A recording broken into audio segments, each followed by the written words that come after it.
RJD के विधायक सुधाकर सिंह को शो कॉज नोटिस इश्यू किया गया है और हमारे साथ मौजूद हैं राष्ट्रीय जनता दल के राष्ट्रीय प्रधान महासचिव अब्दुल बारी सिद्दीकी साहब। सिद्दीकी जी, ये सुधाकर जी को क्यों शो कॉज नोटिस किया है और उनसे क्या अपेक्षा है कि कितने दिनों में जवाब दे वो? ऐसा है कि जैसा कि आपको मालूम होगा कि हाल ही फिलहाल जो है हमारे राष्ट्रीय जनता दल का राष्ट्रीय अधिवेशन भी हुआ था, राष्ट्रीय कार्यकारिणी भी गठित हुई, उसकी भी मीटिंग हुई थी। तो पार्टी ने सर्वसम्मति से यह प्रस्ताव पारित किया था कि नीतिगत मामले में किसी भी तरह का मंतव्य जो है या तो राष्ट्रीय अध्यक्ष देंगे और यदि वो नहीं है तो उनकी अनुपस्थिति में माननीय उप मुख्यमंत्री देंगे। तो जैसा कि आपको मालूम है कि राष्ट्रीय अध्यक्ष जो है अभी भी जेरे इलाज है और उनका किडनी ट्रांसप्लांट हुआ है और वहाँ इलाज के क्रम में ही उन्होंने निर्देश दिया कि संविधान के जो हमारा संविधान है उसके हिसाब से उनको 15 दिनों की नोटिस दी जाए। क्यों क्या कारण क्या है? वो शिखंडी उन्होंने कहा, नीतीश जी को चोरों का सरदार कहा। ये सब मुझको जानकारी नहीं है, मगर उनके जो बयानात आ रहे थे तो उससे जो है जो गठबंधन धर्म है उसमें भी जो है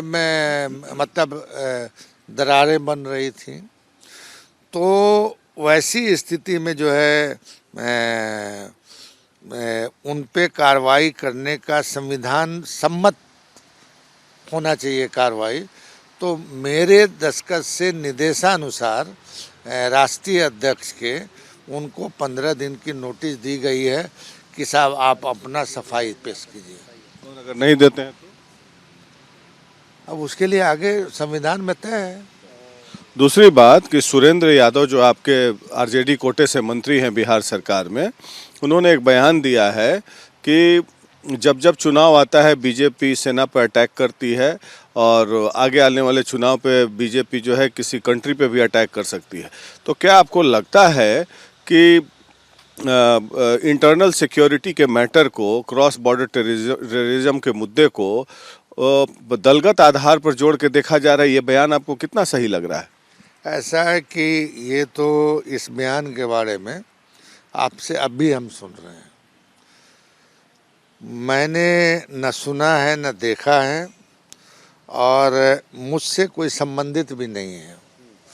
वो मंत्री हैं, उन्होंने अगर बयान दिया है तो उनकी प्रतिक्रिया जाननी चाहिए कि क्या उन्होंने बयान दिया है। नहीं, लेकिन आपको क्या लगता है ऐसा बयान सही है या गलत है अगर उन्होंने दिया है तो? भाई ऐसा है कि बहुत तरह के विवादित बयानों से बचना चाहिए। ये बयान सही, अगर आपने नहीं सुना है तो मैं आपको सुना देता हूँ। आप छोड़िए ना, अब आज हम उसके बारे में नहीं, कल उसके बारे में बात करेंगे ना इस पर। करता हूं, बड़ा साफ है। आपको लगता है कि बढ़िया शंका भी है क्या कि कुछ बड़ा खेल होगा या बीजेपी कुछ बड़ा कर सकती है? कुछ बड़ा कुछ बीजेपी में जब चुनाव आता है तो ज्यादा से ज्यादा आर्मी पर हमला करता है।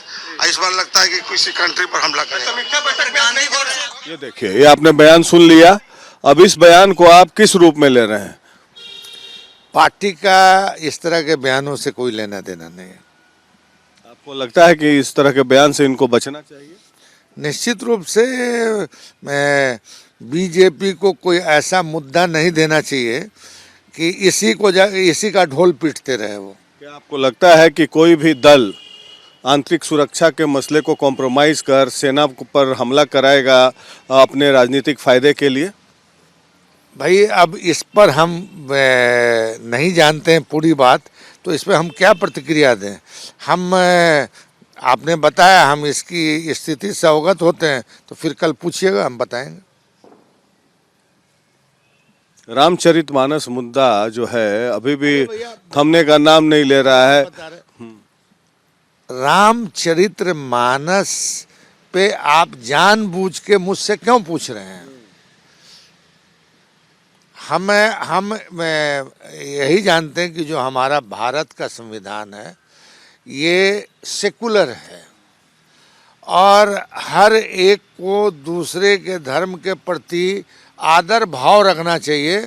अपने धर्म में आस्था रखिए, दूसरे के धर्म का आदर कीजिए। आदर कीजिए तो, लेकिन जो आपके शिक्षा मंत्री हैं उन्होंने तो ऐसा नहीं किया, तो क्या उनको भी शो कॉज नोटिस देंगे क्या? भाई अब बता रहे हैं कि हम जिस संदर्भ से मेरा कोई लगाव नहीं है उस पे हम क्या टीका टिप्पणी कर सकते हैं। हम इतना ही कह सकते हैं कि जो हमारा संविधान है, संविधान का जो 4 मजबूत खंभा है कि हमारा जो है मुल्क जो है सॉवरेन होगा, हमारा मुल्क जो है डेमोक्रेटिक होगा, हमारा मुल्क जो है सेकुलर होगा, ये सारी चीज़ें हैं। आपको क्या लगता है जो उन्होंने शिक्षा मंत्री ने जो बयान दिया कि रामचरितमानस जो है नफरत का ग्रंथ है? नहीं, अब बता रहे हैं कि हम एक दूसरे धर्म का आदर करते हैं, मगर अब उन्होंने किस संदर्भ में बोला, क्या नहीं बोला, रामचरितमानस में क्या है क्या नहीं है, मगर हम दूसरे धर्म की में आस्था रखते हैं। उनको ऐसा बयान से बचना चाहिए। अब ये तो उनसे पूछिएगा ना भाई, हम किस संदर्भ में बोल सकते हैं उनको। पार्टी क्या इन पर भी कार्रवाई करेगी? आपको कोई निर्देश आया है कि इनको भी शो कॉज नोटिस इश्यू कीजिए ऐसे बयान से बचने के लिए? जो आया उससे अवगत हमने आपको कराया, जो आएगा उससे आपको अवगत कराएंगे। अभी कोई लालू जी या तेजस्वी यादव की तरफ से ऐसा कोई आपको डायरेक्शन नहीं आया? हमने बताया कि जो आया उससे हमने अवगत कराया आपको, जो आएगा तो भविष्य में उससे अवगत कराएंगे आपको।